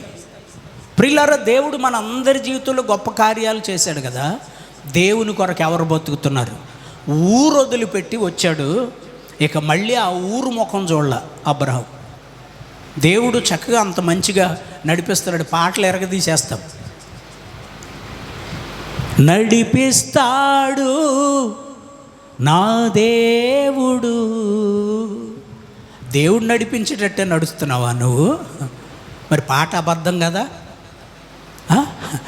నడిపించుచున్నాడు నజరేయుడు, నడక నేర్పుచున్నాడు నన్ను విడువని దేవుడు. గాఢాంధకారములైన కన్నీటిలో ఎలైనా, కష్టాల తీరములైన కఠినమైన మార్గములైనా, హల్లెలూయా. ఎంత అబద్ధాలు జీవితాలు జీవిస్తున్నారండి ఈవేళ జనం. ఎంత అబద్ధాలు చెప్పుకొని బ్రతికేస్తున్నారండి జనం. యేసయ్యకు కావలసింది నీ అబద్ధాల బ్రతుకు కాదు, నీ రోత జీవితం కాదు, నీ దౌర్భాగ్యపు పరిస్థితి కాదు. ఆ విశ్వాసము నీలో కనుగొనగలనా? అందుకు ఆలస్యం చేస్తున్నా నేను, నీలో చూడాలని, నీలో అంత విశ్వాసాన్ని చూడాలని. చాలా రకాలు ఉన్నాయి, సమయం అయిపోయింది. చాలా రకాలు ఉన్నాయి బైబిల్లో. నేను అన్నీ చెప్పలేకపోతున్నా, మీకు కొన్నే చెప్పగలుగుతున్నా ప్రియులరా. యాకోబు భక్తుడు ఒకసారి ఒక చిన్న మాట రాసి, క్రియలు లేని విశ్వాసము, చెప్పండి మీ అందరికీ తెలుసు కదా. రెఫరెన్స్ చెప్పటం చదవటం ఎందుకు మహిమ? తెలుసుగా చెప్పమ్మా. నోరు తెరిచి ఒకసారి ప్లీజ్ నోరు తెరువమ్మా. మరి ఎందుకమ్మా వాక్యం వింటున్నాం మనం? యవనస్తులు నోరు తెరవండి, చెప్పండి. క్రియలు లేని విశ్వాసము మృతం. యాకోబు పత్రికలో ఉంటుంది ఆ మాట. ఒకసారి తీసి చదవండి. 2వ అధ్యాయం 14వ వచనం అనుకుంటూ చూడమ్మ ఒకసారి. యాకోబు పత్రిక. మహిమ నీ మైండ్ కూడా పోయిందా? చదువు.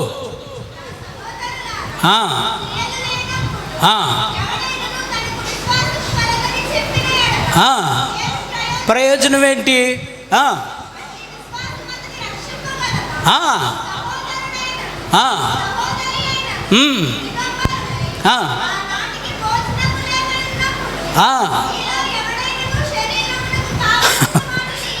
అసలు క్రియలు చేయరు వీళ్ళు, దేవుని పనులు చేయరట వీళ్ళు. క్రియలు లేవు వీళ్ళ దగ్గర, పనులు లేవు. దేవుని బిడ్డలను ప్రోత్సాహపరచడం, దేవుని బిడ్డల కొరకు ప్రార్థన చేయటం, దేవుని బిడ్డలకు వాళ్ళ అవసరాల్లో సహకరించటం, ఇలాంటి క్రియలు ఏమీ చేయరట. అలాంటి విశ్వాసము మృతము, అంటే చచ్చిన దాంతో సమానం. మీకు చిన్న ఎగ్జాంపుల్ చెప్పేసి ముగించేస్తా. చాలా విషయాలు ఉన్నాయి, నేర్చుకోవాలనే తపన మీకుంటే దేవుడు మీకు నేర్పించునుగాక. అంతే. ఇంకా మీరు పోగొట్టుకుంటే పోగొట్టుకున్నట్టే. చాలా విషయాలు ఉన్నాయి. బిడ్డ పుట్టాడండి, అప్పుడే బిడ్డ పుట్టాడు. ఈ మధ్య చిన్నపిల్లల జనాభా ఎక్కువైపోయారు మన చర్చిలో. పిల్లలు చాలా మంచిగా పుడుతున్నారు. పుట్టిన ఈ బిడ్డ, తల్లికి పుట్టినటువంటి ఈ బిడ్డ కడుపులోంచి బయటకు వచ్చాక కదలట్లా, అస్సలు కదలట్లా. డాక్టర్ గారు చూశాడు, ఏంటి కదలట్లా, కాళ్ళు ఆడించట్లా, చేతులు ఆడించట్లా, శ్వాస అన్నా ఆడుతుందా అని ముక్కు దగ్గర చేయబెట్టి చూస్తే శ్వాస ఆడట్లా, శరీరం కదలట్లా, కాళ్ళు కదలట్లా, చేతులు కదలట్లా. అసలు పుట్టినోడు ఏడిచేస్తాడు వెంటనే, ఏడవట్లా. అప్పుడు డాక్టర్కి ఏమని డౌట్ వస్తుంది, వీడు బతికొండాడనా చచ్చిపోయాడనా? చెప్పండి, తల్లులు చెప్పండి, యవనస్తులు చెప్పొద్దు, తల్లులు చెప్పండి. ఆడు బతికొండాడనా చచ్చిపోయాడనా? చచ్చిపోయాడని. డాక్టర్ గారు అప్పుడు ఆయన్ని తీసుకుని ఆడి పెర్రల మీద ఒకటి వేసి వెనకాల తట్టుతూ ఎలా ఎలా ఎలా కదిపితే, ఆడు చచ్చిపోతే ఎంత కదిపినా కదలడు. ఆడు బ్రతికుంటే ఈ డాక్టర్ గారు కదిపే కుదుపులకి ముందు క్యారమని ఏడుస్తాడు. ఏడిచినట్టు అమ్మయ్యా ఈడు బ్రతికే ఉన్నాడు రా బాబు, చచ్చిపోలేదు అనుకుంటాం. ఆ ఏడుపినాక మనకు కూడా ఆనందం వస్తుంది. అన్నవాళ్ళు చేతులు ఎత్తి స్తోత్రం చెప్పండి. నిజంగా ఆ ఆనందం వర్ణనాతీతమండి. తల్లికి నిజంగా కడుపులో మోసి బిడ్డలను కన్నా తల్లి అయితే ఆ బాధ తెలుసుద్ది.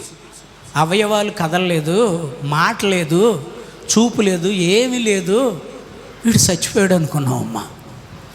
క్రియలు లేని విశ్వాసం అట చచ్చిన దానితో సమానం. అందుకని క్రియలు ఉండాలి. ఆడి పుట్టంగానే క్యారమని ఆడవాలి, చేతులు ఊపాలి, కాళ్ళు ఊపాలి, కదిలిస్తూ ఉండాలి. క్రియలు. అలాగే నువ్వు దేవుని బిడ్డగా పుడితే నీలో కూడా దైవ సంబంధమైన క్రియలు ఉండాలి. అవి నేను చూడాలి. మంచి వాయిస్ ఇచ్చాను వీళ్ళకి, పాడుతున్నారా? మధ్యలో ఎవరు కనపట్ల, రాడ్డుకు అడ్డంగా ఉంది తల్లి. మంచి వాయిస్ ఇచ్చా, పాడుతున్నారా? లేకపోతే డబ్బులు ఇస్తున్నా, దేవునికి ఇస్తున్నారా? పనికొచ్చే కాగితాలన్నీ నీకు, పనికిరాని కాగితాలన్నీ దేవుడికి. ఎవరు బాధలు ఆళ్ళయి. అంటే పొదిపెట్టలేక లెక్క పెట్టలేక ప్రాణం మీదకి వచ్చేస్తుంది మాపు. ప్రియులరా, అన్ని సమృద్ధిగా తింటాం. ప్రాణమా తినుము, త్రాగుము, సుఖపడుము. మరి దేవుని పని ఎప్పుడు చేస్తావు? ఎంతసేపు నువ్వు తినటం, త్రాగటం, తిరగటమే. కొంతమంది తిరుగుబోతోళ్ళు ఉంటారు, వీళ్ళ కాలు నిలవదు అసలు. ప్రియులరా, ఎంతసేపు తినటం, తిరగటం, రోడ్లు అమ్మటే. వీళ్ళని తిప్పడానికి మళ్ళీ ఒక బాడీ గార్డు. దేవుడు ఎలా ఆశీర్వదిస్తాడండి? దేవుని క్రియలేవి? దేవుని క్రియలు ఏమిటి? దేవుని క్రియలు నేను చాలా పోరాడుతున్నా సంఘంలో. ప్రియులరా, దేవుని క్రియలు లేకపోతే నువ్వు చచ్చిన వ్యక్తితో సమానం. క్రియలు లేని విశ్వాసము మృతమైంది, అంటే చచ్చిన దాంతో సమానం. క్రియలు ఉండాలి. దేవుడు నా జీవితంలో మేలు చేశాడు, దేవా నువ్వు చేసిన మేలు కొరకు నీకు స్తోత్రం. దేవుడు నా జీవితంలో మేలు చేశాడు, చచ్చిపోయిన నా భార్యను బ్రతికించాడు, బ్రతికి నా చేతిలో పెట్టాడు. ప్రభు మేము ఇప్పుడు ఎలా బ్రతకాలి, ఉద్యోగం ఇస్తావా, ఉద్యోగం చేస్తున్నాను కదా, వేరే ఫ్యాక్టరీస్లో ట్రై చేయనా, జాబు వద్దు, అక్కర్లేదు. మరి ఉద్యోగం లేదు, వ్యవసాయం ఇస్తావా, వ్యవసాయం కూడా అక్కర్లేదు. మరి వ్యాపారం చేయాలా, అది కూడా అక్కర్లేదు. మరి నా జీవితానికి మార్గాన్ని ఎలా చూపిస్తావు, నీవు నా పని చెయ్యి, నేను నిన్ను ఆశీర్వదిస్తాను. దేవుడు నాతో చెప్పిన మాట. అప్పటి నుంచి దేవుడు పని చేస్తున్నా. పాటలు రాని నాకు నా దేవుడు తన పాటలు పాడటం నేర్పించాడు. పాటలు రాసుకోవటం రాని నాకు దేవుడు తన పాటలు రాయటం నేర్పించాడు. ప్రియులారా, కొన్ని వేల ఆత్మలను దేవుడు రాజ్యం కొరకు సిద్ధపరిచే గొప్ప ధన్యత దేవుడు నాకు ఇచ్చాడు. ఈరోజు తెల్ల బట్టలు వేసుకుని మీ ముందు ఏదో గొప్ప స్పీకర్గా చెప్తున్నాననేది కాదు, కానీ నా వెనక నేను పడిన కష్టాలు చూసి, దేవునిలో జీవించిన జీవితాన్ని చూసి దేవుడు నన్ను ఎంత ఉన్నతమైన స్థితిలో నిలిపాడు అని ధైర్యంగా నేను చెప్పుకోగలుగుతాను. మరి నీ సాక్ష్యం ఏది? నీకు ఇల్లు ఇచ్చాడు కదా, పిల్లల్ని ఇచ్చాడు కదా, పిల్లల్ని ఆ భుజం మీద ఒకడిని ఈ భుజం మీద ఒకడిని వేసుకుని గోడలు ఎగరేసుకుంటా తిరగటాక కాదు. బాలుడు నడువవలసిన త్రోవలు వాడికి కదా, వాక్యం మీకు కూడా తెలుసు కదా. ఎందుకని అలా నేర్పాలంటే ఆడు పెద్దోడైన తర్వాత అందులో నుంచి తొలగిపోడు. నువ్వు నేర్పపోతే తొలగిపోతాడు. నువ్వు నేర్పాలి, నేర్పకపోతే తొలగిపోతాడు. నేర్పాలి. అవి విశ్వాస సంబంధమైన క్రియలు. ప్రియులరా, ఈరోజు దేవుడు చాలా విషయాలు మనసులో ఉంచాడు. మృతమైన విశ్వాసం ఉంది, భ్రష్ట విశ్వాసం ఉంది. ఇవన్నీ చెడగొట్టేస్తున్నాయంట మనుషుల్ని. ఈ చావు చెడగొట్టేస్తుంది. కదలిక లేదు, దేవుని పని చేయటానికి రావట్లా. నేను ఫస్ట్ దేవునిలోకి వచ్చాక ఒక పాట నేర్చుకుని అది ఒక చర్చిలో ఒక కూటంలో పాడితే నిజంగా దేవుడు ఆ పాట ద్వారా నన్ను బలపరిచాడు. కొన్ని వందల ఆత్మలు బలపరచబడ్డాయి. హృదయారణ్యములో ఈ పాటను ఎవరో రాశారు. రాసిన ఆయన ముందే నేను పాడా. ఆయన ఎలా రాశాడో అలా పాడాలని మీకులాగా సెల్ ఫోన్లు పట్టుకుని యూట్యూబ్లో పాటలు బట్టి నేను పాడను. ప్రియులారా, వింటాను, నేర్చుకుంటాను, దేవుడు నా స్వరానికి ఇచ్చినట్లు పాడేస్తా. ఆ పాట రాసిన ఆయన వచ్చి గట్టిగా కౌగిలించుకుని, నేను రాసి ట్యూన్ చేసిన ఈ పాటనే నువ్వు పాడినట్టు పాడితేనే బాగుందండి అయ్యగారు అని నేను పాడినట్టుగానే రికార్డు చేసుకున్నాడు. అది దేవుడిచ్చిన వరం అనుకుంటున్నాను. అది అంతే. నాకు బలము ఉన్నంత వరకు చేయలేదు నీ కార్యముల్, బలమంతా పోయాక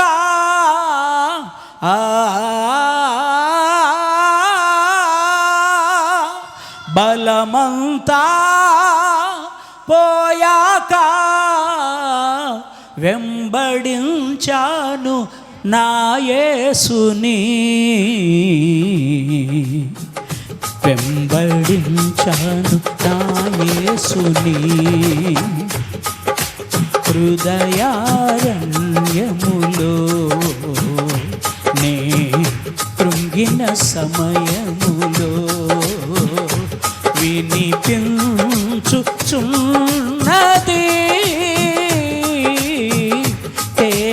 నాకు ఒక నాకు ఒక నాకు కాళ్ళు చేతులు ఉన్నంత వరకు చేయలేదు నీ కార్యముల్, కాళ్ళు చేతులు ఉన్నంత వరకు చేయలేదు నీ కార్యముల్. కృంగితిని నా ప్రభువా,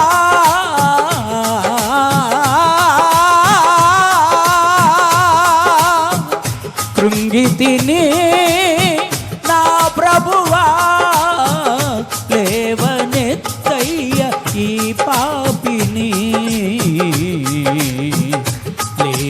లేవనెత్తయ్య ఈ పాపిని వినిపించుచున్నది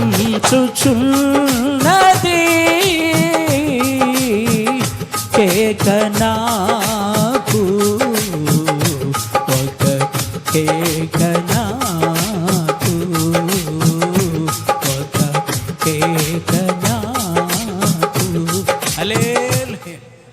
ఈ పాట పాడుతుంటే జనమందరూ ఏడ్చేసి పాట రాసిన ఆయనే పాట తీసుకొచ్చి నాకు ఇచ్చి కింద డాష్ కొట్టి ఆర్ ప్రభాకర్ అని పెట్టాడు. అంటే ఆ పాట నాకు అంకితం అని. మరి మీకేముండాలి? క్రియలు, దేవుని క్రియలు మీలో ఏం కనపడుతున్నాయి ప్రియులరా? దేవుడు గుడ్డోడిని స్వస్థపరిచాడు. ఈ గుడ్డోడు నా కళ్ళు వచ్చాయి కళ్ళు వచ్చాయి కళ్ళు వచ్చాయి అని చెప్పేస్తున్నాడు. ఒరే చెప్పుదు కానీ కొంచెం ఆగరా అన్నాడు. అబ్బే నేను ఆగను, నాకు కళ్ళు వచ్చాయి. సరే నీ కళ్ళు వచ్చాయని నువ్వు చెప్పు, నేను ఇక్కడే కూర్చుంటా. నేను ఇక్కడే కూర్చుంటే ఇదిగో ఈయన నా కోసం ప్రార్థన చేశాడు, నాకు కళ్ళు వచ్చాయి, ఈయనే దేవుడు, ఆయనకు మొక్కండి అని చెప్పొచ్చు. కానీ యేసయ్య ఏం చేస్తున్నాడో తెలుసా? కళ్ళు వచ్చినాయా? చూస్తున్నావా? చూస్తున్నా. సరే నా కొరకు సాక్షిగా ఉండు, నేను వెళుతున్నా అని వెళ్ళిపోయాడు ఆయన. ఒకవేళ ఆయన పేరు ప్రతిష్టలు తెచ్చుకోవాలంటే అక్కడే కూర్చునేవాడు కదా. నన్ను చూడండి, నా ద్వారానే కళ్ళు వచ్చినాయి, నన్ను నమ్ముకోండి అని చెప్పవచ్చు కదా. ఆ పని ఆయనది కాదు, దేవుని దగ్గర మేలు పొందిన నీ పని అది. దేవుడు నీకు మేలు చేసి పక్కనే ఎందుకు ఉంటున్నాడో తెలుసా? నువ్వు దేవుణ్ణి గణపరుస్తావని. నీకు ఆరోగ్యం ఇచ్చాడు, చచ్చిన నిన్ను బ్రతికించాడు, రోగిగా ఉన్న నిన్ను బాగు చేశాడు. నిస్సహాయమైన స్థితిలో నడి రోడ్డు మీద అందరూ నిన్ను చూసి చీ చీ చీ అని ముఖం మీద ఉమ్మేస్తుంటే నేను నీకు తోడుగా ఉన్నానని హత్తుకుని నీకు ఆయన తోడుగా ఉన్నాడు. ఎందుకో తెలుసా? నువ్వు ఆయన్ని ఘనపరచాలని. ఆయన వెళ్ళిపోతున్నాడు అంతే. గుడ్డోళ్ళని బాగు చేస్తున్నాడు, కుంటోళ్ళని స్వస్థపరుస్తున్నాడు, పెళ్ళిళ్ళు చేస్తున్నాడు, వెళ్ళిపోతున్నాడు. నీకు దేవుడు చేసిన కార్యాన్ని బట్టి దేవుణ్ణి ఘనపరచవలసిన రెస్పాన్సిబిలిటీ యువర్స్, అది నీది. అర్థమైందా? అందరూ లేచి నిలబడండి, చిన్న ప్రార్థన చేసుకుందాం. అందరూ లేచి నిలబడాలి. చిన్న ప్రార్థన. స్తోత్రం స్తోత్రం స్తోత్రం. Praise the Lord. హల్లెలూయా.